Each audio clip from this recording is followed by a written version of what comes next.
Em tempos de pandemia, dar prioridade no orçamento da União aos recursos para a saúde foi a escolha política de muitos parlamentares.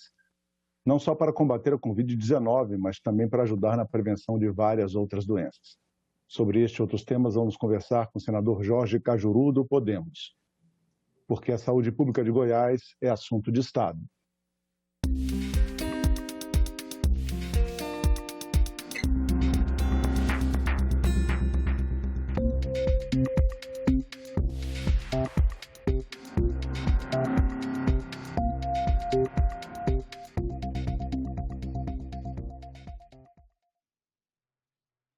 Senador Jorge Cajuru, muito obrigado pela sua presença no nosso programa. Eu que agradeço, Silvio Guedes, saúde e Deus, evidentemente, em especial a você, a sua família, a todos que nos assistem em rede nacional, pela TV Senado, neste programa qualificado e que eu sempre faço questão de colocar. A importância da TV Senado, porque ela dá ao senador, ao parlamentar, no caso aí a TV Câmara também, o espaço para ele esclarecer à população do seu estado e ao Brasil o que realmente ele está fazendo. Porque normalmente o restante da imprensa só quer o fuxico, como dizia Frances Mitterrand, só quer o futriquê, né? Então, aqui é jornalismo, é informação. Parabéns e estou ao dispor. Sim, senador, vamos começar conversando com o senhor sobre a saúde, que o senhor adotou a saúde como prioridade da sua atuação política em geral, não só do seu mandato de senador, que começou em 2019. Mais de 90% das suas emendas foram destinadas a esse setor, para Goiás, evidentemente. E essa prioridade vem de antes da pandemia, né, senador?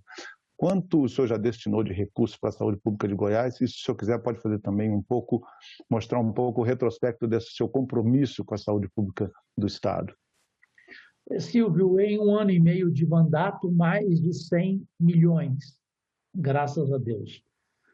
A prioridade pela saúde, vocês, nossos únicos patrões que acompanham o programa aqui na TV Senado, ela não é em função da pandemia, como você colocou, porque eu, antes jornalista, entrei na vida pública em 2016, eu não conseguia, Silvio Guedes, vendo aqui na TV Senado, que eu assistia sempre, programas, entrevistas, nenhum parlamentar falar da saúde de um modo geral. Era só o câncer, né? Sempre o assunto câncer, câncer, câncer, câncer, que é minha prioridade. No estado de Goiás, eu custeio e ajudei a criar no total são 4, ou seja, cobrindo todo o estado de Goiás na área do câncer, que é fundamental. Mas as outras doenças, os parlamentares ignoravam. Quando eu, vereador em Goiânia, comecei a falar do diabetes, outros colegas não entendiam. Mas Cajuru, um hospital diabético? Eu falei, sim, amigo, como se fosse um hospital, um centro, porém completo, referencial. Na sua família tem diabetes? Eu perguntava para o colega vereador. Ele tem, Cajuru. Amigo, qualquer família tem um diabético, ou mais. E aqui lhe conto em primeira mão. Um ótimo colega do Senado, o gaúcho Paulo Paim. No começo do mandato, quando eu criei aquele projeto nacional de prevenção ao diabético e ao atendimento gratuitamente via SUS, e obtive aprovação unânime, tanto no Senado como na Câmara, e o presidente da República sancionou imediatamente.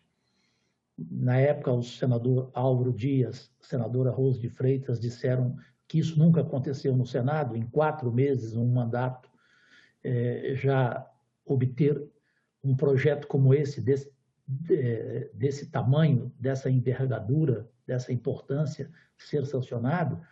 O senador Paulo Paim falou assim para mim, Cajuru, eu sou pré-diabético. Eu falei, pai, não existe pré-diabético. Isso é como ligeiramente grávida. Você é diabético. Existe o pé-diabético, que é outra questão. Ele falou, que é isso, Cajuru? Eu falei, vai no seu médico e conversa com ele. E ele foi, o pai, o senador.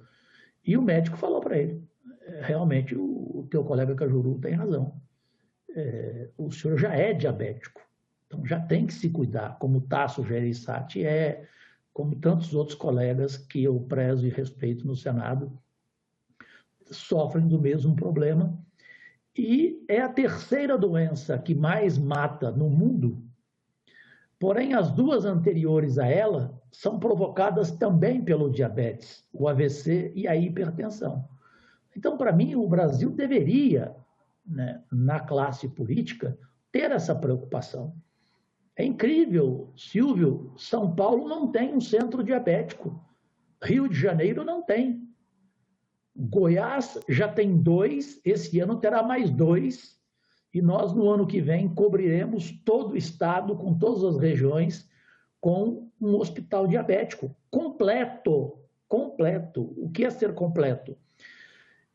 O governador de São Paulo, João Dória, o deputado estadual Olim de São Paulo, estão interessados e querem o mesmo centro diabético em São Paulo, porém maior, pelo tamanho de São Paulo, seria já um hospital.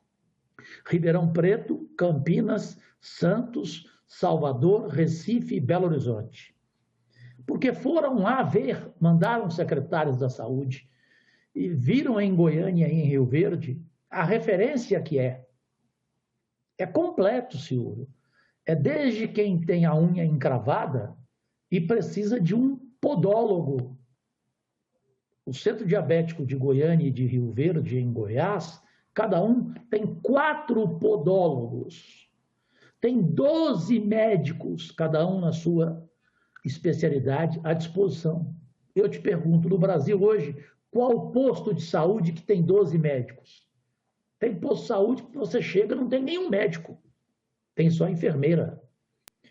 Portanto, o diabetes, graças a Deus, hoje é um assunto normal, discutido, com a preocupação de todos, não só na classe política como do país inteiro, e as outras preocupações minhas que vão do teste do pezinho, por exemplo, às doenças raras. Conseguimos também um projeto criado por mim, que foi para a Câmara e voltou para eu ser o relator no Senado, e conseguimos a aprovação unânime, que é a ampliação do teste do pezinho. Ela é fundamental, ela chega a evitar 56 doenças. E também apresentamos o projeto de doenças raras, um outro assunto ignorado pela classe política até hoje. Existe doença rara de todo tipo. Para concluir, no interior de Goiás, há um município chamado Araras, onde uma doença rara que se chama Xeroderma pigmentoso, ela é recordista no mundo. Ou seja, um pequeno município é o que mais sofre essa doença com as crianças. E a contaminação é terrível. Então, eu te agradeço esse tempo, desculpa se me alonguei, mas falar de saúde para mim é fundamental. E quando eu tenho espaço, evidentemente eu aproveito, Silvio, e público do Brasil, da TV Senado. Senador, fica à vontade para falar de saúde, o tempo que o senhor precisar, porque realmente o assunto é muito importante. O senhor lembrou bem, a diabetes, terceira maior causa de mortes por doença no mundo. No Brasil atinge 12,5 milhões de pessoas. Falar mais um pouco sobre saúde, a questão do piso salarial do enfermeiro, senador. Em plena pandemia, o Congresso parou de discutir essa questão, o projeto que estabelece esse piso nacional salarial para a categoria não anda. O que está acontecendo, senador, em relação a esse assunto? Houve, inclusive, protestos da categoria em várias cidades, em Goiânia, inclusive, né? Foi em Goiás, Silvio Guedes, amigos e amigas brasileiros e brasileiras, A revolta é até hoje muito grande e não entendemos o porquê esse projeto está parado. Eu entendo um pedido de impeachment, um pedido de CPI, um projeto como o fim da reeleição, como a taxação das grandes fortunas, que são projetos meus, esses estarem engavetados. Agora, o piso salarial do enfermeiro neste país, que é a PL 2564, estar engavetada, com protestos, como você disse, da categoria em todo o Brasil, eu não consigo compreender. Vou colocar o presidente Rodrigo Pacheco, foi muito simpático a minha solicitação a ele, porque tendo eu mais de 200 projetos, entre projetos e PEC, em 2 anos e meio de mandato, se há de convir que é um número considerável. E os projetos não entrarem em pauta, antes era por adversidade política minha com o ex-presidente Davi Alcolumbre. No caso do atual presidente, não há. Podemos ter divergência, mas nada é pessoal, né? O presidente anterior levava tudo para o lado pessoal. E ele me pediu, Cajuru, quais são as suas prioridades dos seus projetos. Passe para mim imediatamente, que nós vamos começar a colocá-los em pauta. Então, eu vou colocar, e entre as prioridades está este. O que estabelece o projeto especificamente, senador? O piso salarial do enfermeiro no Brasil, que você sabe da luta, do trabalho de cada um. Em cada cidade há disparidades horrorosas, né? E abismais. Goiânia, por exemplo, terra que eu amo e pela qual em todo o estado fui eleito orgulhosamente, o salário de uma enfermeira que trabalha a noite inteira e que trabalha mesmo ali, né, em cada posto de saúde, ele é gritante, ele é revoltante. Então, o projeto é para criar um piso como tantas outras categorias têm, né? Sim, a gente conhece a área de saúde e sabe que enfermeiros, em geral, para conseguirem uma remuneração mínima digna ao longo de um mês, eles têm que trabalhar em 2, 3 lugares, né, fazerem turnos girados, passarem às vezes 48 horas trabalhando direto para conseguir uma renda, justamente porque não tem um piso salarial mínimo, né, senador? Paralisação... Né? Como? Imagine agora na pandemia o sofrimento dessa classe. Verdade, senador, verdade.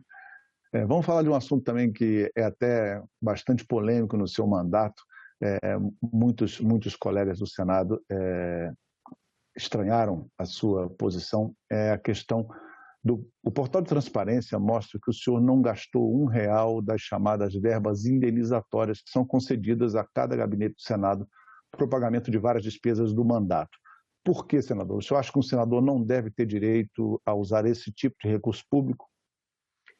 Silvio Guedes, agradeço a oportunidade desse espaço que a imprensa em geral deveria explorar o melhor, né, e explorá-lo para a transparência, porque pouca gente, você aí do outro lado brasileiro, tem noção que o Senado tem um portal de transparência que mostra a você a vida de cada senador, né? Tem senador aí que gastou milhões com gasolina para abastecer o seu avião e saiu na imprensa.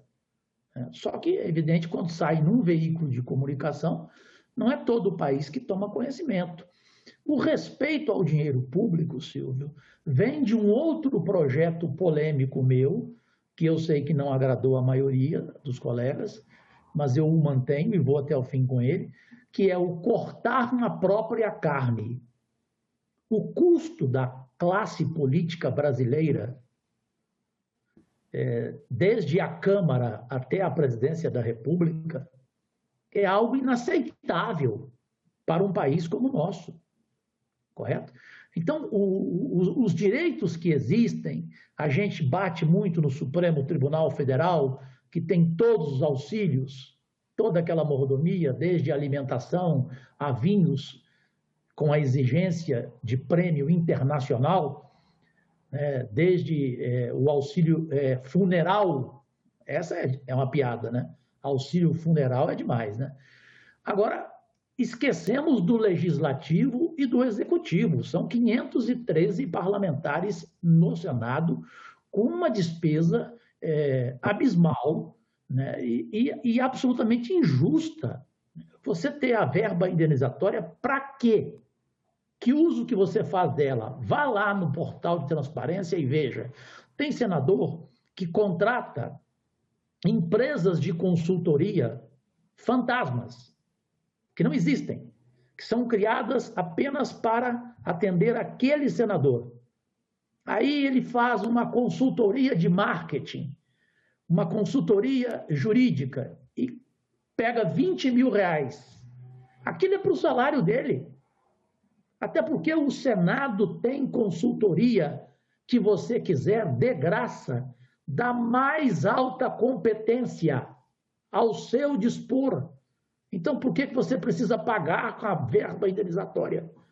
Então, eu não vejo utilidade na verba indenizatória. Em quê? Perfeito? A questão dos outros privilégios, que para mim, às vezes, alguns não são, a passagem aérea de um senador do Piauí, Amazonas, é claro que ele não pode pagar. Ele não tem que pagar para trabalhar, né? Aí tudo bem, é normal. Mas desde que haja um limite, não passagem aérea à vontade, a família, para a Europa, para os Estados Unidos, para onde ele quiser, não. A passagem aérea é para ele trabalhar toda semana aqui em Brasília, no Senado Federal. Então, tem privilégios que são, eu vou concluir aqui, porque tem tantos, para a gente morrer de rir, que é de quase 10 mil reais por mês para cada senador gastar, Silvio, senhoras e senhores, pasmem, com correios. Nós vivemos no tempo do WhatsApp, do e-mail. O mundo mudou. Você precisa mandar carta para quem? Eu não sou amante. Eu não tenho mulher em cada capital. Não preciso mandar carta para ela. Você gastar dinheiro com correio, meu Deus do céu. Então, esse é um projeto que eu sei que dificilmente eu vou conseguir a aprovação dele, mas pelo menos eu vou deixá-lo. Ele vai estar no Senado a vida inteira e, de repente, se Deus quiser, um dia alguém vai entender que a classe política, se cortasse 50% do que ela custa, o Brasil teria uma fortuna à sua disposição para investir onde precisa. Saúde, educação, meio ambiente, área social e assim por diante. Continuando no tema do desperdício público de recursos, desperdício de recursos públicos, perdão, senador, vamos falar das paralisações de obras nas escolas. Uma CPI na Assembleia Legislativa de Goiás constatou em março do ano passado, ainda em março de 2020, portanto, no iniciozinho da pandemia, que havia cerca de 620 obras públicas paralisadas no estado, entre elas 19 escolas. Pode existir maior desperdício de dinheiro público do que uma obra que começa e não termina, senador? Não tem cabimento. Quando eu falo, Silvio, alguns não entendem, Cajuru, por que você prioriza a saúde? Porque quando eu mando uma verba, uma emenda de saúde para uma cidade em Goiânia, primeiro eu sei quem é o prefeito, a história dele. Segundo, eu mando cópia para os ministérios públicos, estadual e federal, para o Tribunal de Contas do município, e combinei desde a era ministro Moro com o Ministério da Justiça, para que saiba onde eu destinei o dinheiro e que faça para mim uma fiscalização. E eu mesmo, com minha equipe, vou nas cidades periodicamente, ver com o prefeito, com o secretário, perguntar para onde está sendo investido o dinheiro, perguntar para a população se ela está vendo lá o Hospital do Câncer, o Centro Diabético, se ela está vendo o que eu enviei no que tange, especialmente a esse momento do Covid. E aí, por que, Cajuru, a educação menos? Não é que a educação menos, é porque a educação, a facilidade de corrupção, Silvio, é impressionante. através de licitações. Então, hoje, você construir uma escola com base, que é a principal, por exemplo, com 13 salas, uma escola de bom nível, você tem que ter medo para onde você vai mandar o dinheiro. Entendeu? Hoje você vê aí parlamentar enviando dinheiro para comprar trator, reta escavadeira, maquinário. Os prefeitos têm uma paixão por maquinário que você desconfia. E, concluindo no que tange ao seu questionamento, é triste ver a situação das escolas. Nem cadeiras decentes têm os alunos. Perfeito? Nada disso. Né? A condição dos professores, a questão de merenda escolar, corrupção em merenda escolar. Professor leva alimentação para os alunos, para as crianças. O professor paga do bolso dele. Isso acontece em Goiás, porque eu vi, ninguém me falou. Eu fui ver no Rio Grande do Norte, numa cidade da Grande Natal, um exemplo sobre merenda escolar. Fiz, inclusive, a divulgação no Senado. Agora, é preocupante, porque o parlamento já não tem preocupação com a educação, o governo Bolsonaro é uma tristeza na área da educação. Até hoje você não sabe nem quem é. Se você perguntar na rua quem que é o ministro da Educação, as pessoas não sabem. Ou seja, o presidente Bolsonaro foi feliz em tantas escolhas de ministérios, como infraestrutura, como agricultura, e tão infeliz nas escolhas de ministro da Educação. Senador, vamos falar um pouco da área de energia elétrica. Por causa, entre outros motivos, claro, da estiagem, da falta de chuvas no sul e no sudeste, já se fala em um aumento grande nas contas de luz para todos os brasileiros. O reajuste deve ser superior a 20%. Em Goiás, a companhia estadual foi privatizada há poucos anos, mas pelos relatos que a gente recebe, nós somos aqui vizinhos do estado, né, os problemas persistem. O que pode ser feito para melhorar o setor elétrico do estado, senador, no momento em que, inclusive, o Congresso discute a privatização da Eletrobras? Bom, na verdade, é um dia sequente a um dos mais tristes que eu vivi aqui no Congresso Nacional, Silvio, e brasileiros e brasileiras, pátria amada, nos vendo aqui na TV Senado, onde ontem, por 42-37 votos, se concretizou o triste a favor da venda da grande empresa Eletrobras. Eu te informo aqui em primeira mão o que vai causar um prejuízo de 400 bilhões ao consumidor, a venda da Eletrobras, aumento na conta de luz, risco de apagão, ameaça ao meio ambiente e perda da soberania energética. Esses são os resultados, né, para os 42 que votaram no Senado a favor da privatização da Eletrobras. É evidente que eu sou favorável à privatização, mas depende como ela veio. Do jeito que essa veio, com tantos jabutis, né, e com uma forma clara de negociação, o governo não ganhou essa na boa. Ou seja, muita gente, infelizmente, do mesmo jeito que tem gente boa demais no Senado, tem gente que não vota por amor, né? Eu costumo dizer que o mundo hoje é um mundo onde nem Jesus Cristo é de graça. Não existe almoço de graça. Então, é triste você estar vendo o governo que prometia na campanha que acabaria com o toma lá da cá, o toma lá da cá do atual governo, é visto com olhos claros, com olhos nus, e só não vê quem não quer ou quem recebe mais dinheiro do que o legal no famoso orçamento, né? Que a gente fica triste de saber também, que é o orçamento secreto. Senador Jorge Colcunjuru, nosso tempo terminou. Agradeço muito a sua presença no nosso programa E agradeço também a você que nos acompanha até agora, lembrando que esse programa já está disponível para você baixar ou compartilhar no nosso site, senado.leg.br/tv, no nosso canal do YouTube ou em podcast nas principais plataformas de áudio. Obrigado pela sua companhia e até o próximo Assunto de Estado.